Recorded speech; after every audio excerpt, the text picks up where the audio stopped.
Doctor Irfan Ansari ने झारखंड की असली बीमारी बीजेपी को करार दिया है। बीजेपी पर हमला बोलते हुए इरफान अंसारी ने कहा कि मुझे बांग्लादेश भेजने वालों की झारखंड में कब्र खोद दूंगा। इरफान अंसारी ने आरोप लगाया ये है कि बीजेपी ने न केवल झारखंडी स्मिता को कुचला बल्कि बच्चों के दिमाग में जहर घोल करके और समाज को बांटकर राज्य का मनोबल तोड़ने की कोशिश की है। तो डॉक्टर इरफान अंसारी की तरफ से ये बयान दिया गया, जिसके बाद वो सोशल मीडिया पर वायरल हो गए हैं। उन्होंने बोला कि मुझे बांग्लादेशी भेजने वालों की झारखंड में कब्र खोल दूंगा। बीजेपी पर उन्होंने ये विवादित बयान दिया। इरफान अंसारी ने यह भी कहा है कि बीजेपी ने न केवल झारखंडी स्मिता को कुचला बल्कि बच्चों के दिमाग में जहर घोल करके समाज को बांटकर राज्य का मनोबल तोड़ने की कोशिश की है। ये पूरे अपने समाज को हम, चाहे एजुकेशन का कोई भी कार्यक्रम होगा, वहाँ इरफान अंसारी में पायलट का नाम आया इरफान अंसारी। अरे ओ भाजपा वाले इरफान अंसारी को कब्र खोद देगा जाता है। पहचानता नहीं इरफान अंसारी को, कहता घुसपैठिया बोलता है आपको। बताइए घुसपैठिया लगता है आपको? वो तो भगा है अभी चुनाव में। कभी क्या बांग्लादेश, क्या वो जामताड़ा में बांग्लादेशी घुस गया, मधुपुर में घुस गया, कोटा में घुस गया, कहीं कोई बांग्लादेशी नहीं है, कहीं कोई घुसपैठिया नहीं है। तो देखिए, इरफान अंसारी के विवादित बयान पर बीजेपी ने भी जोरदार पलटवार किया है। क्या कुछ कहा है बीजेपी ने, आपको सुनाते हैं। इस तरह से घटिया स्टेटमेंट देना कि बीजेपी की कब्र खोद देंगे। अरे भारतीय जनता पार्टी की कब्र क्यों खोदोगे भाई? भारतीय जनता पार्टी के लिए तो कम से कम चिता खोजो। माथा में हमेशा कब्र ही घुसा रहता है। कब्र, मस्जिद, मदरसा, इससे आगे कब बढ़ेंगे ये लोग? ये घृणित लोग हैं। समाज को बांटने के अलावा इनका कोई काम नहीं है। एक फ्रस्ट्रेशन का माहौल ऑपोजिशन के अंदर है और खास करके कांग्रेस पार्टी और गांधी परिवार में उसके जो नतीजे हैं वो सामने देखने को मिल रहा है।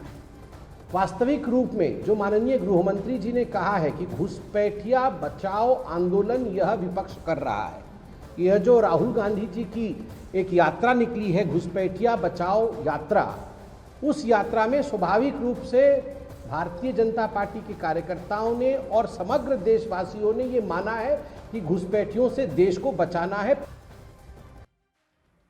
झारखंड के स्वास्थ्य मंत्री इरफान अंसारी का एक वीडियो सोशल मीडिया पर तेजी से वायरल हो रहा है। वायरल वीडियो में इरफान अंसारी अपने क्षेत्र की जनता के बीच पैसा बांटते हुए नजर आ रहे हैं और इस वीडियो पर बीजेपी ने इरफान अंसारी पर तंज कसा, कहा कि उन पर स्वास्थ्य विभाग में हेराफेरी करने का आरोप लगाया है। आपको बता दें कि इरफान अंसारी ने खुद भी अपने सोशल मीडिया पर यह वीडियो शेयर किया था। तो ये वीडियो आपको दिखा रहे हैं, जहां देखिए किस तरीके से इरफान अंसारी पैसा बांटते हुए नजर आ रहे हैं और इसे लेकर के अब बीजेपी इरफान अंसारी पर हमलावर है। हालांकि इरफान अंसारी ने खुद भी ये इस वीडियो को अपने सोशल मीडिया हैंडल पर शेयर किया था।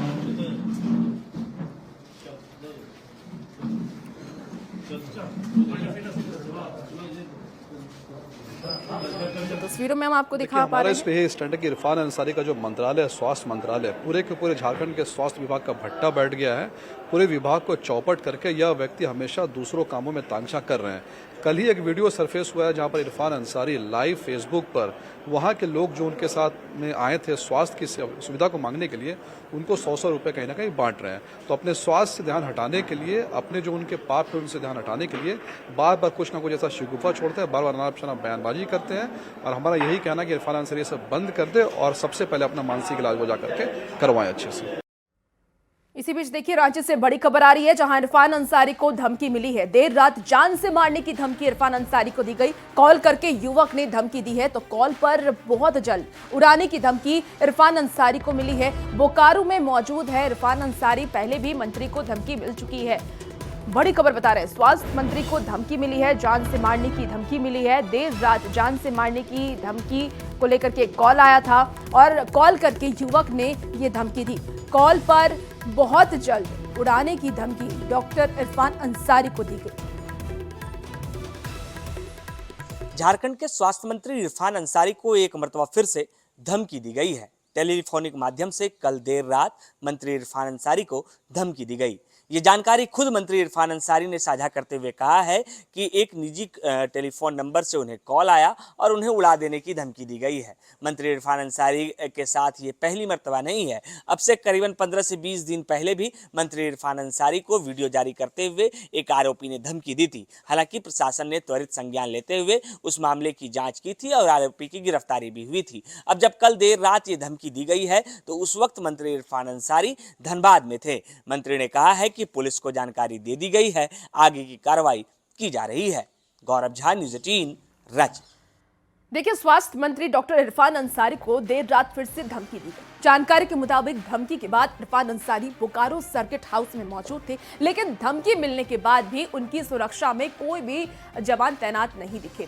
आपको बता दें कि सर्किट हाउस में अतिरिक्त सुरक्षा की कोई भी इंतजाम नहीं दिखाई दी। दिखाते हैं कि इरफान अंसारी को जान से मारने की धमकी मिलने के बाद सुरक्षा का क्या हाल है। आप देखिए, यह गाड़ी है, यह सर्किट हाउस है। सर्किट हाउस में मंत्री मौजूद हैं, लेकिन सर्किट हाउस में किसी तरह की कोई सुरक्षा नहीं है। रात में मंत्री को उड़ाने की धमकी दी जाती है। आप देख सकते हैं सर्किट हाउस की स्थिति कि किस प्रकार से सर्किट हाउस में कोई भी आ जा सकता है और किसी प्रकार की कोई सुरक्षा व्यवस्था नहीं है। अब हम तस्वीर दिखाएंगे कि जिस कमरे में स्वास्थ्य मंत्री हैं उसका क्या हाल है। क्या स्वास्थ्य मंत्री के सिक्योरिटी में किसी तरह की कोई पदाधिकारी हैं या फिर कोई जवान मौजूद हैं, लेकिन यहाँ की किसी भी तरह की कोई सुरक्षा व्यवस्था नहीं है। हम तस्वीर इसलिए दिखा रहे हैं कि राज्य के मंत्री को जान से मारने की धमकी मिलती है और उसके बाद यहाँ की स्थिति क्या है आप देख सकते हैं। मंत्री जो है इसी कमरे में मौजूद हैं और इसी कमरे में है। आप देख सकते हैं दामोदर इस कमरे का जो है वो नाम है और इसी में मंत्री जी यहाँ मौजूद हैं। लेकिन जिस प्रकार से देख सकते हैं, मैंने आपको ऊपर से नीचे तक दिखाया, मंत्री को धमकी मिलती है, लेकिन जहाँ तक सुरक्षा की बात है कोई भी सिक्योरिटी तैनात नहीं है। तो हम कह सकते हैं कि जिला प्रशासन के लिए भी बहुत बड़ा सुरक्षा में लैक है और इनके भी सुरक्षाकर्मी यहाँ मौजूद नहीं। तो ऐसे में हम कह सकते हैं कि जिस प्रकार से इरफान अंसारी को बार बार उड़ाने की धमकी मिल रही है, उनकी सुरक्षा को भी ऑडिट करने की जरूरत है कि आखिर इतने लापरवाह जिला प्रशासन या फिर उनके सुरक्षाकर्मी क्यों हैं। मृत्युंजय कुमार, न्यूज़ 18, बोकारो। इसी बीच चाईबासा से बड़ी खबर आ रही है, जहां गोवा में शहीद दिवस कार्यक्रम आज होने वाला है। तो सीएम हेमंत सोरेन इसमें शामिल होंगे, मंत्री दीपक, सांसद जोवा भी इसमें शामिल होंगे। तो कोल्हान के विधायक भी इसमें शिरकत करने वाले हैं। पूर्व सीएम अर्जुन मुंडा, चंपाई सोरेन भी इसमें शिरकत करेंगे। आपको बता दें कि मधु कोड़ा भी कार्यक्रम में शामिल होंगी। तो सभी मंत्री गोवा के शहीद को श्रद्धांजलि देने वाले हैं। बड़ी खबर शहीद दिवस कार्यक्रम से जुड़ी हुई आपको बता रहे हैं। आपको बता दें कि गोवा में शहीद दिवस कार्यक्रम आज होने वाला है। इसमें सीएम हेमंत सोरेन शामिल होंगे और इसकी जो पूरी तैयारी देखिए कर ली गई है। तस्वीरें भी टीवी स्क्रीन पर आपको बता रहे हैं। दीपक प्रकाश, सांसद जोवा मांझी भी इसमें शामिल होने वाली हैं और इसके साथ ही कोल्हान के विधायक भी इसमें शिरकत करेंगे।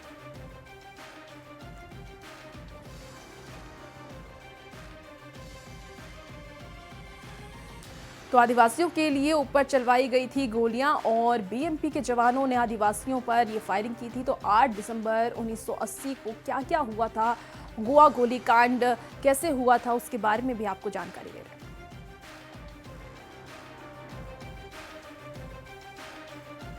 देखिए, झारखंड अलग अलग आंदोलन के दौरान गोवा गोलीकांड अंतरराष्ट्रीय रेड क्रॉस कानून तोड़ने वाली पहली घटना है। 8 सितंबर 1980 को गोवा गोलीकांड हुआ था। आदिवासियों के ऊपर गोली चलवाई गई थी।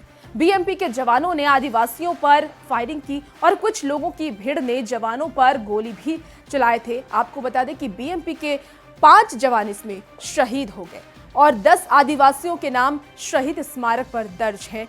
तो देखिए, गोवा गोलीकांड को आप जानिए कि कैसे ये हुआ। तो बीएमपी जवानों ने आदिवासियों पर फायरिंग की थी, ये जो जानकारी है। और इसके बाद आपको बता दें कि 10 आदिवासियों के नाम शहीद स्मारक में शामिल हैं। राज्य आंदोलन के दौरान गोवा गोलीकांड हुआ था। गोवा गोलीकांड जिसको लेकर के आज सीएम हेमंत सोरेन पहुंचने वाले हैं, शहीदों को वहां पर श्रद्धांजलि अर्पित करेंगे। बता दें कि बीएमपी के 5 जवान इसमें शहीद हुए थे, जिसको श्रद्धांजलि देने के लिए आज सीएम हेमंत सोरेन के साथ साथ तमाम मंत्री पहुंचने वाले हैं। 8 सितंबर 1980 को गोवा गोलीकांड हुआ था। अब चलिए खबरों में आगे बढ़ेंगे। राज्य से इसी बीच बड़ी खबर आ रही है। पलामू में नवजात को बेचने का ये पूरा मामला सामने आया है। हाईकोर्ट ने मामले में संज्ञान लिया था। पीड़ित परिवार को राहत सामग्री देने का निर्देश भी दिया गया। आपको बता दें कि डालसा सचिव को जांच के निर्देश दिए गए हैं। दंपति को नवजात किया गया वापस। आपको बता दें कि हाईकोर्ट और सीएम इस मामले को लेकर के बेहद ही गंभीर है। मां ने 50,000 में नवजात को बेचने का सौदा किया था और ये जानकारी जब सीएम हेमंत सोरेन को लगी, उन्होंने भी सख्त आदेश के निर्देश दिए और उसके बाद देखिए अब हाईकोर्ट ने मामले में संज्ञान ले लिया और पीड़ित परिवार को राहत सामग्री देने के निर्देश दिए गए हैं। डालसा सचिव को जांच के निर्देश दिए गए। दंपति को नवजात वापस भी किया गया।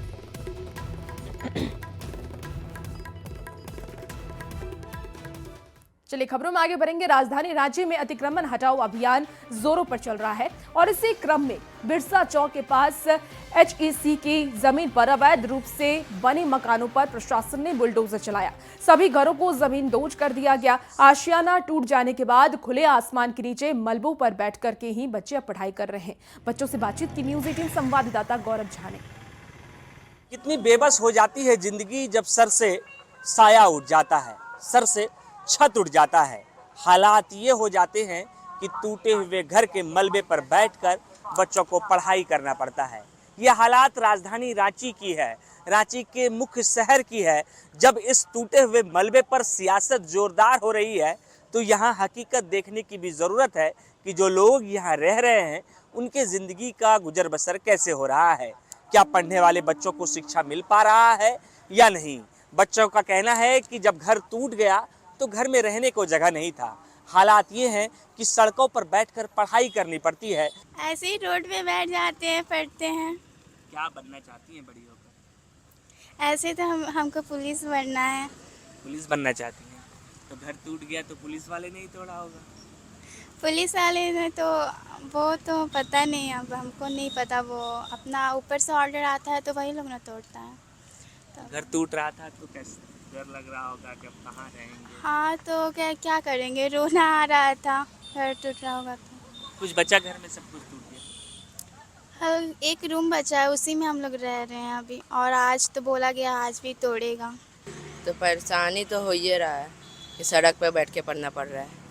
सबका घर तोड़ने के लिए बोल दिया है। हाँ, क्या कहिएगा सरकार से? यही कि ये घर तोड़ने का जगह हम लोग को भी घर देना चाहिए ताकि पढ़ सके रहे। हाँ बिल्कुल, ये उस मासूम बच्चे की कहानी है जो बच्चे कहते हैं कि मैं पढ़ना चाहता हूँ, मैं जीना चाहता हूँ, मुझे आशियाना दे दिया जाए, मेरे परिवार के लोगों को रहने की एक जगह दे दिया जाए, एक ठिया दे दिया जाए जहाँ बैठकर हम अपना भविष्य संवार पाएंगे। गौरव झा, न्यूज़ 18 रांची। और अगली खबर रामगढ़ से है, जहां बरकाकाना में रेलवे की जमीन पर 60 साल से दुकान और घर बनाकर रह रहे लोग 72 घंटे में जगह खाली करने का रेलवे प्रशासन ने नोटिस उन्हें थमा दिया है। कुल 75 दुकान को हटाने का अल्टीमेटम दिया गया। बता दें कि अमृत भारत स्टेशन योजना के तहत बरकाकाना रेलवे जंक्शन का निर्माण और विस्तारीकरण किया जा रहा है। विस्तारीकरण के लिए रेलवे अतिक्रमण मुक्त करने की कवायद भी अब प्रशासन की तरफ से वो भी जुट गई है। तो रामगढ़ से ये खबर आपको बता रहे हैं, जहां रेलवे की ओर से दुकानों को नोटिस जारी किया गया। कुल 75 दुकानों को नोटिस दिया गया है। जल्द से जल्द खाली करने का ये नोटिस दिया गया। बरकाकाना रेलवे जंक्शन का अब विस्तारीकरण हो रहा है। रेलवे बरकाकाना के दुकानदार काफ़ी भयभीत चल रहे हैं। दरअसल रेलवे प्रबंधन ने उन्हें 72 घंटे के अंदर में दुकान मकान खाली करने का आदेश थमा दिया है। सहायक मंडल अभियंता के हस्ताक्षर से इन्हें नोटिस मिला है, जिसमें बताया गया कि 72 घंटे के अंदर में रेल भूमि से अतिक्रमण को खाली कर दे।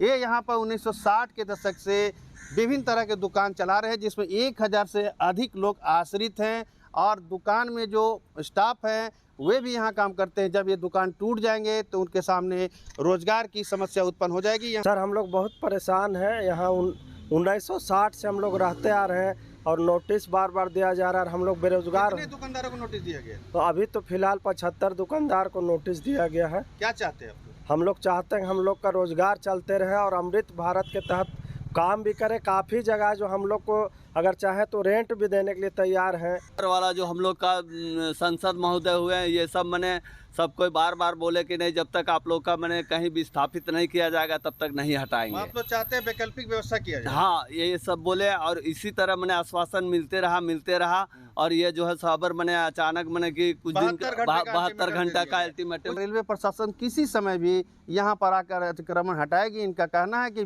1960 के दशक से यहाँ पर वे रोजगार कर रहे हैं, लोगों की सेवा कर रहे हैं। ये चाहते हैं कि इन्हें जो कहीं पुनर्वसित कर दिया जाए या जगह दे दिया जाए जहाँ दुकान चला सके, रोजी रोजगार पा सके। मालूम हो कि अमृत भारत स्टेशन योजना के तहत यहाँ पर बरकाकाना में कई कार्य कराए जा रहे हैं, वर्ल्ड क्लास का स्टेशन बनाया जा रहा है, लेकिन ये चाहते हैं कि अमृत भारत स्टेशन योजना का काम भी होता रहे और जो इनका पहले से रोजी रोजगार है वो भी चलता रहे। फिलहाल देखना होगा कि अब रेलवे प्रशासन अगला क्या कदम उठाती है। जावेद खान, न्यूज़ 18, रामगढ़। चलिए खबर अब देवघर से है, जहां गोटदोबा में करीब 7 एकड़ 30 डेसिमल सरकारी जमीन पर खेल मैदान बनने की मांग को लेकर के ग्रामीणों ने उपायुक्त देवघर को आवेदन सौंपा है। ग्रामीणों का यह आरोप है कि 7 एकड़ सरकारी जमीन पर खास समुदाय के लोगों के द्वारा अतिक्रमण की कोशिश हो रही है। वहीं ग्रामीणों का यह भी कहना है कि 31 अगस्त 2025 को सरकारी जमीन पर खेती का काम किया गया, जबकि ये जमीन सालों से बच्चों और छात्रों के द्वारा खेलकूद और शारीरिक शिक्षा की तैयारी के लिए प्रयोग में लाई जा रही है। ग्रामीणों ने प्रशासन से कार्रवाई की मांग भी की है। ये हम लोग कुछ प्रैक्टिस करने के लिए यहाँ बनवाए, यहाँ झूलने के लिए बनवाए हैं, लेकिन ये लोग जबरन आकर के जो दिया। हम लोग शाम को यहाँ फुटबॉल भी खेलते हैं। मांग क्या करते हैं? मांग हम लोग का यही है कि हम लोगों के लिए स्टेडियम बना दिया जाए। आसपास लगभग 10-15 किलोमीटर के आसपास में कहीं कोई स्टेडियम नहीं है। एक केके स्टेडियम है तो यहाँ से बहुत दूर हो जाता है केके स्टेडियम, और नगर निगम का क्षेत्र है, यहाँ हम लोगों की सबकी मांग है कि ये ग्राउंड होना चाहिए। ये ग्राउंड जो है बहुत लंबे समय से सैकड़ों सालों से यहाँ पे प्रतियोगिता की जो छात्र है उन छात्रों के लिए यह एक दौड़ का मैदान रहा है। लेकिन आज कुछ दिन पहले से ही यहाँ पे मुस्लिम लोगों ने अवैध रूप से कब्जा कर लिया है, यहाँ पे कृषि कर दिया है और तथा आज जो क्षेत्र था उस क्षेत्र पे चारों तरफ कांटा लगा दिया है। और झारखंड में अतिक्रमण हटाने को लेकर के सियासत भी देखिए अब तेज हो गई है। बीजेपी विधायक सीपी सिंह ने सरकार पर जाति विशेष को छोड़कर कार्रवाई करने का आरोप लगाया है। वहीं जेएमएम ने बीजेपी पर पलटवार भी किया, साथ ही कांग्रेस ने तंज कसते हुए सिर्फ हिंदू मुस्लिम करने की बात कही। एक मानसिकता जो सरकार और उसके पिट्ठू अधिकारियों में है कि अतिक्रमण के नाम पर गरीबों को उजाड़ा जा रहा है। सवाल इस बात का है, हाईकोर्ट का भी करना है कि भाई आप उजाड़ रहे हो, आप बसाइए इनको, लेकिन सरकार इस दिशा में सोच भी नहीं रही है कि आप जाति धर्म देख करके उजाड़ रहे हैं। यहाँ पर एक धन विशेष के लोग हैं, उनके पास इनको जाने का ताकत नहीं है। बाबूलाल जी के समय अतिक्रमण हटाने का अभियान नहीं चलता था क्या? और बहुत चिंता है इनको, तो एचईसी तो केंद्रीय उपक्रम है, और अगर सरप्लस जमीन है एचईसी के पास तो एचईसी से दिलवा दिया जाए, अलॉट करा दिया जाए वैसे लोगों को जमीन, और उस जमीन पर मकान बनवा दे भारतीय जनता पार्टी अपने फंड से। 11 साल इन्होंने किया क्या? घुसपैठिया, हिंदू मुसलमान, इसके अलावा भारतीय जनता पार्टी के पास तो कोई मुद्दा बचा नहीं। एचईसी किसके अधीन है? एचईसी केंद्र सरकार के अधीन है। एचईसी केंद्र सरकार के आधिपत्य में है, और जब केंद्र सरकार के आधिपत्य में है तो महागठबंधन सरकार के ऊपर आरोप कैसे लग सकते हैं? हमें यह लगता है कि महागठबंधन सरकार को बदनाम करने के लिए एक तो आपने ईडी सीबीआई का दौर शुरू करवाया था। जब ईडी सीबीआई का दौर खत्म हो गया, राज्य की जनता आपके साजिश को भली भांति समझ गई, तो अब दूसरे घेरे से महागठबंधन सरकार के ऊपर बेबुनियाद आरोप लगा रहे हैं। ताड़ा से है, जहां कांग्रेस संगठन को नए रूप में खड़ा करने की कवायद तेज हो गई है, और इसी कड़ी में कांग्रेस पार्टी के संगठन सृजन अभियान चलाया जा रहा है। और इसके तहत पूर्व केंद्रीय मंत्री अरुण यादव, पूर्व कृषि मंत्री बादल पत्रलेख नाला प्रखंड प्रमुख बता दें आपको मुख्यालय स्थित पार्टी कार्यालय में पहुंचे हैं, जहां कार्यकर्ताओं के साथ रायशुमारी की गई। बैठक में संगठन सृजन अभियान के तहत होने वाले जिला अध्यक्ष चुनाव की रूपरेखा प्रस्तुत की गई। बहुत ही परिचित देखिए, मैंने अभी आपने सुना होगा कि मैंने आपसे कहा कि राहुल गांधी जी एक ऐसे शख्स हैं जो इस देश की जनता को जगाने का काम करें। संविधान में जो हमको अधिकार दिया है, मत का अधिकार दिया है, वो अधिकार पर डाका डाला जा रहा है। हमारे वोट की चोरी हो रही है। पहले अमूमन होता था, फैसले दिल्ली में होते थे, हम अनुशासित होकर उसे मानते थे। आज फैसला नाला में हो रहा है, कुंडेत में हो रहा है, नारायणपुर में हो रहा है, जामताड़ा में हो रहा है, मिहिजाम में हो रहा है। राहुल गांधी आपके फैसले को मानेंगे, मल्लिकार्जुन खड़गे साहब आपके फैसले को मानेंगे। कांग्रेस की वर्किंग कमेटी आपके अनुसार अब चलना चाहती है। रिम्स परिसर में बन रहे क्षेत्रीय नेत्र संस्थान के भवन का काम अब अंतिम चरण में है। आपको बता दें कि भवन निर्माण विभाग इस महीने काम लगभग पूरा करके रिम्स को हैंडओवर करने की तैयारी कर रहा है। आपको ये भी जानकारी दे दें कि 85.2 करोड़ से इस भवन को बनाया जा रहा है। बिल्डिंग का काम पूरा करने के लिए साथ साथ आंतरिक साज सज्जा और उपकरण भी जल्द लगाए जाएंगे। वहीं इसको लेकर के नेत्र संस्थान के एचओडी डॉक्टर सुनील कुमार ने इस संस्थान से मरीज को लाभ और सुविधा मिलने की बात कही। यह रिम्स का जो क्षेत्रीय नेत्र संस्थान है काफ़ी वर्षों से तैयार हो रहा था और अब लगभग रेडी हो चुका है और हम लोग जो है फाइनल स्टेज में है। हमको लगता है नेक्स्ट मंथ में इसका इनॉग्रेशन करने लायक हम लोग तैयार हैं। सुविधाएं वहाँ जाने से हो जाएगी? उसमें जाने से हम लोग जो हर सब स्पेशलिटी जो भी आई डिपार्टमेंट के होते हैं, जैसे कॉर्निया होता है, रेटिना होता है, पेडियाट्रिक ऑप्थेल्मोलॉजी होता है, तो सभी के लिए अलग अलग स्पेशलिस्ट रहेंगे और अलग अलग हम लोग सुविधा दे पाएंगे। खबर देवघर से है, जहां बाबा बैद्यनाथ की नगरी अब पूरे देश में पर्यटन की एक अलग पहचान बन रही है। देवघर में अब बहुत जल्द एक नया पर्यटन हब बनने जा रहा है। पर्यटन विभाग के वर्षों पुराने होटल नटराज विहार और बैद्यनाथ विहार अब नए स्वरूप में आपको नजर आएगा। करीब 264 करोड़ रुपए का प्रस्ताव तैयार किया गया है और इन दोनों होटल के जनवरी 2026 से बुकिंग बंद हो जाएगी और पुराने ढांचे जो हैं वो अब तोड़ दिए जाएंगे और दोनों भवन पूरी तरीके से क्योंकि जर्जर हो चुका है और जिनको लेकर के नए और अत्यधिक सुविधाओं से लैस होटल बनाने का प्रस्ताव पास किया गया है। वहीं नटराज विहार 5 स्टार होटल बनेगा और इसके साथ ही बैद्यनाथ विहार 3 स्टार होटल के रूप में विकसित किया जाएगा। 12 ज्योतिर्लिंगों में से एक बाबा बैद्यनाथ की नगरी अब पर्यटन क्षेत्र में पूरे देश में अपनी छाप छोड़ रहा है। पर्यटन विभाग के द्वारा लगातार देवघर में अच्छे पर्यटन को लेकर काम किया जा रहा है। आपको मैं बता दूं कि देवघर में नटराज विहार और बैद्यनाथ विहार अब एक नए पर्यटन हब के रूप में विकसित किया जाएगा। 264 करोड़ रुपए से इस दोनों होटलों का निर्माण कराया जाना है, जिसकी बुकिंग जो है अब जनवरी 2026 से बंद कर दी जाएगी। नटराज विहार और बैद्यनाथ विहार में कई चीज़ें जो हैं नए बनाए जाएंगे। 4 मंजिला इसमें होटल बनाए जाएंगे। वहीं अगर हम नटराज विहार की बात करें तो मल्टी स्पेशलिटी ये होटल बनेगा इसमें, जिसमें कि 5 तल्ले रहेंगे, ऊपर स्विमिंग पूल रहेगा। इसके अलावा आपको खास बात बता दें कि दिल्ली के कनॉट प्लेस की तरह देवघर के नटराज विहार में भी शॉपिंग कॉम्प्लेक्स जो है नीचे बनाया जाएगा, क्योंकि मंदिर से सबसे निकटतम अगर होटल हम माने तो देवघर के नटराज विहार को ही माना जाता है। तो 150 करोड़ रुपए से नटराज विहार का पूरा निर्माण कराया जाना है। वहीं 114 करोड़ रुपए से बैद्यनाथ विहार का निर्माण कराया जाना है और देवघर नए पर्यटन हब के रूप में विकसित होगा। मनीष दुबे, न्यूज़ 18 देवघर। फिलहाल इस बुलेटिन में इतना ही। आप बने रहिए न्यूज़ 18 बिहार झारखंड के साथ।